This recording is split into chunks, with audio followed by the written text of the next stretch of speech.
We are talking all things AI here in Davos, and Sarah Friar is OpenAI's CFO.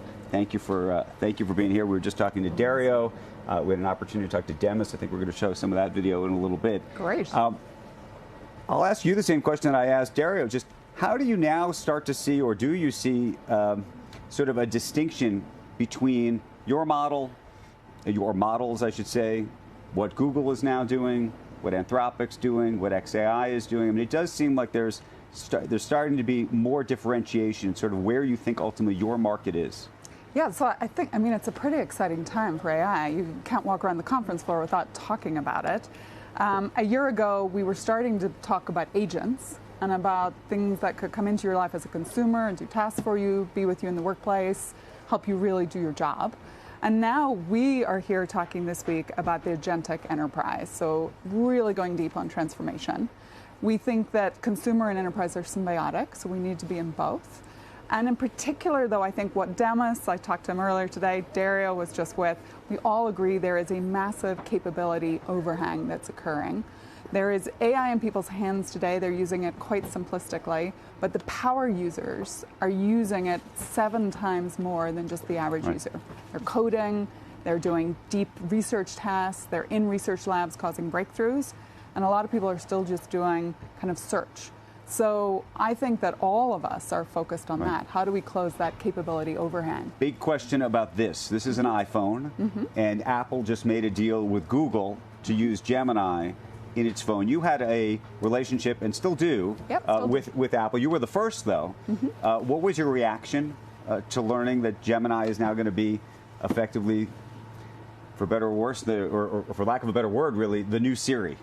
So actually, we are still baked into the Siri piece. But I think importantly, what we're finding is consumers are going direct to ChatGPT, right? 800 million people. When I was here a year ago, we weren't even quite at 300. So we've over 3x'd in just a year. It's kind of wowing. If you look at the actual use of Gen AI, so it's not just about users, but it's how deep are they going? They are absolutely doing that inside ChatGPT. We've become the noun and the verb. So in a way, we view the iPhone, and I just saw Tim, as amazing distribution partners, but we think we have to be broad on that distribution spectrum because users want to be able to use their technology on whatever device they have. But you don't think Gemini now has an advantage by having the surface area not just of Android, but of iPhone in that way? No, because I think people are coming direct to ChatGPT as the brand they trust from an AI perspective. And we also have many other partnerships and distribution channels that we're working on and have announced. But again, going back to how do we shift consumers out of just a ChatGPT call and response search, like what's the weather in Davos today, into something deeper like a task worker. So we announced healthcare as a great example where you can go deep, and now suddenly you have it working for you to help you maybe look at a biopsy and give you a second opinion.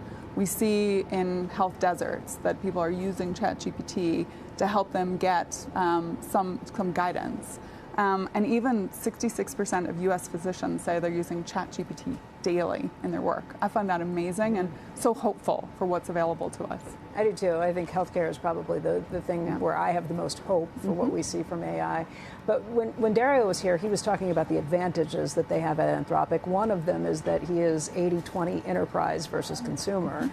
And he thinks that enterprise is a more reliable source of money, and it's also a place where you see higher margins. What are you doing besides this healthcare initiative to try and make sure that you lock your consumers in, and that they're more willing to not only use it more, but also pay more for it?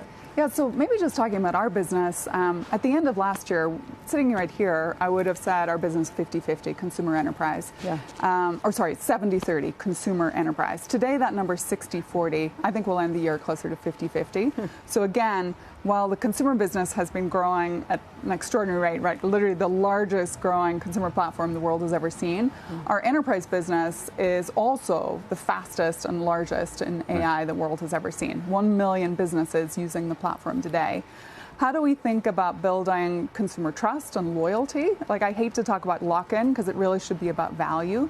I think on the consumer side, well, we already if you have talked about value, you lock them in. Right. It's one and the same. Exactly. Yeah. On the enterprise side, how do we drive that kind of moat? I mean, number one is enterprises are starting to move from maybe a ChatGPT wall-to-wall deployment into big transformations.